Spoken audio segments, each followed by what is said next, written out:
Hello, nomads, hello, party people, hello, strangers everywhere across the internet. My name is V, and I just noticed that I've been putting on a little bit more muscle since the new job, and I kinda like it. What do you guys think?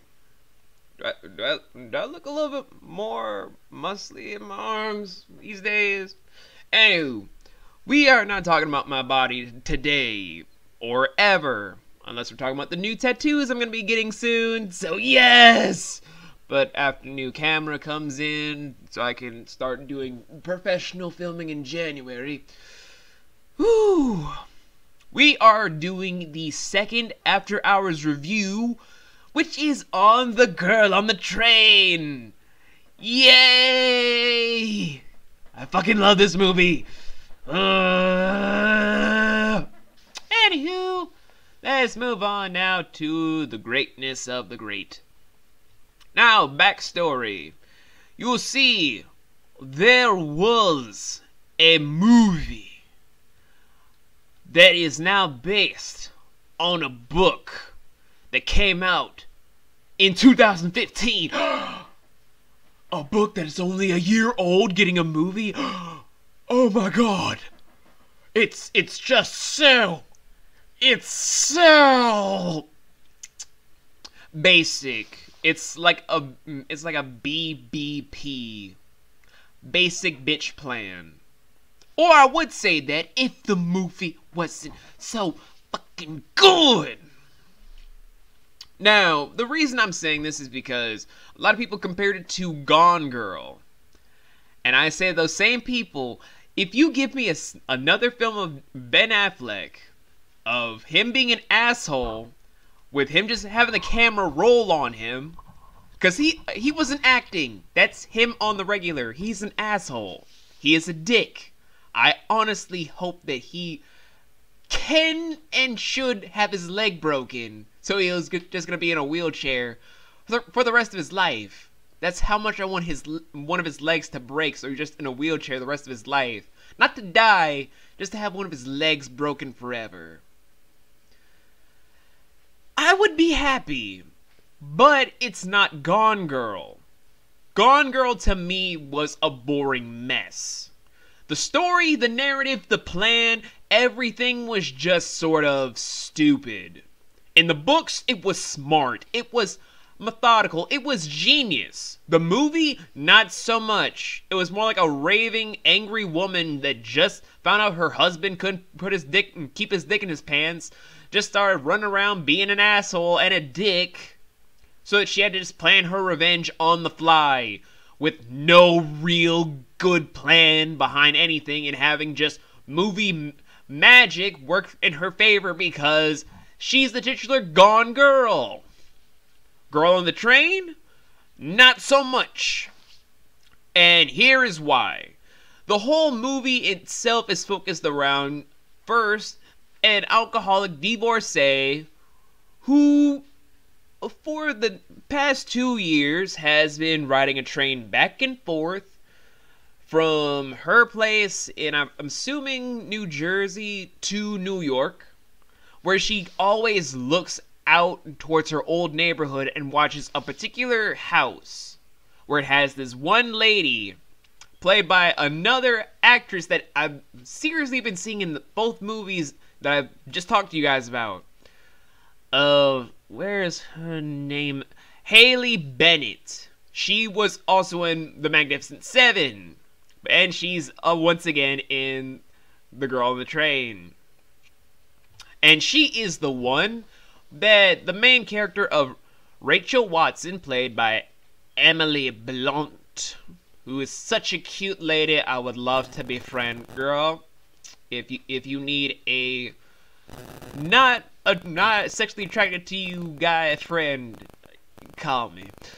She is just following up the train and just watch her all the time, but sometimes she just looks over a little bit too far over to see her old house, and sees her former husband Tom, played by Justin Theroux, and his wife slash former real estate agent of Anna Boyd, played by Rebecca Ferguson, living in that house with their baby, Evie, which is okay. I wouldn't say it's smart, but okay. And she just tries to stomach down her sadness by getting drunk. A lot. And I really do mean a lot. But she keeps on trying to study everything about the people's lives. But throughout different narratives, we find out that not everyone in their certain areas are who they should be. To Rachel's perspective, Haley Bennett's character of Megan seems like the perfect person she wants to look up to, but in reality, her husband of Scott is very abusive and controlling, while Megan is just so unfaithful and very, very loose with her morals that it's sort of sickening. That's coming from me, who used to be a full-on man whore as a young teenager.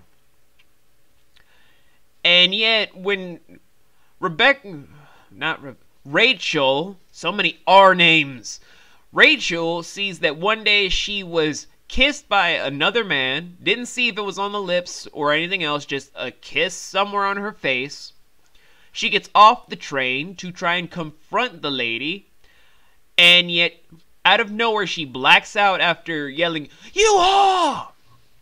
to then wake up in her house with a weird little gash on the back of her head with stale blood on her back of the head and shirt. And out of nowhere, we then get a mystery saying that Haley Bennett's character of Megan is missing. Oh no. Oh, whatever shall we do? Oh wait, the only eyewitness was a drunk. How does this solve anything? And that's where the story takes off from there. Now, since it's been a week since the movie has come out, I can't say a lot about it, because not a lot of people, I think, have seen this movie as of yet, because it's only been a week. It's still fresh in people's minds about all the plots, the intricacies, and that awesome ending. As one of the greatest mystery endings I've ever seen, about how everything tied up behind every event, every moment, every single alluded factor in the movie, where I'm just like, yes! Oh my god, good conclusion and everything. My only problems with it, though, are as follows. The giant amount of alcoholism making no real effort of being addressed with any sort of resolution at all. I mean, we have one small scene of an AA meeting, and yet afterwards, Emily Blunt's character of Rachel goes back to drinking. A lot. And doesn't seem to show any signs of stopping to stop or quitting to drink. They just are just like, oh, you went to an AA meeting, and now people are giving you drinks left and right. You still drink, smell it on your breath. No one really knows what the fuck's going on, so where's the conclusion on that part? Where is it? Where the fuck is it? I'm still waiting on that conclusion, son. Second thing, all of the things involving Megan's sex scenes. I didn't pay almost $10 to see an early showing at 1 in the afternoon to see Haley Bennett get plowed. If I wanted to do that, I would have paid to go all the way to California, or wherever she lives, ask her husband if she and him can film themselves having sex, where I could just watch at my leisure. I wouldn't want to, but it would be a lot more of a good use of my money than having to go in and see her get plowed and basically touch herself on camera. What the fuck am I gonna do with this shit? It's not like I'm trying to get off on this. I just came in for the mystery, damn it. If I wanted to see some people getting off, I'd actually ask one of my friends to show me Prawn for the first time. And no, I haven't seen Prawn, nor do I want to. I'm still just stating a fact. Third biggest gripe I have is that in a small bit of the second half of the movie, a big defining factor about the mystery I kind of saw a mile coming. I just saw it a mile away, and I was like, you do know that blank is blanking blank, right, blank? Cause blank, you should know that blank is a fucking blank. You fucking dumbass blank.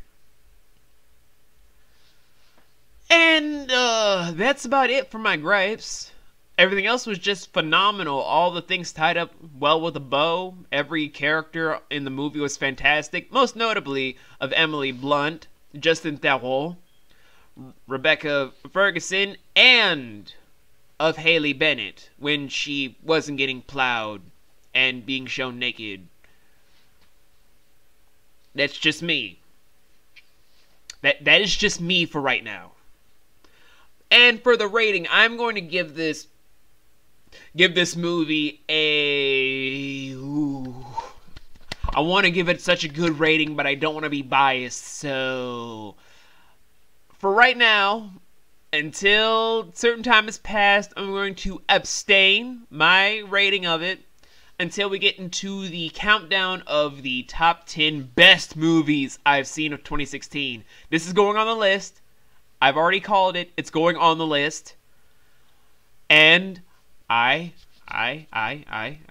will give a full-on rating system of it whenever I finally talk about it on the countdown. This is the first time I'm doing this, and we're not going to the credits, because I'm going to end it right here, because I still love this movie. I might want to see it again, but come back next time when we're talking about Mrs. Peregrine's House of Peculiar Children for the final one of October. November and December, that's up in the air because certain stuff has to come out for me to have full-on details of it, but there are going to be some future episodes coming up. But until then, come back to watch my Mrs. Peregrine's House of Peculiar Children review as soon as I get to the movies, which might be sometime next week. So, see you guys then, and I'm going to seriously put on a shirt because it's starting to get really, really cold down here.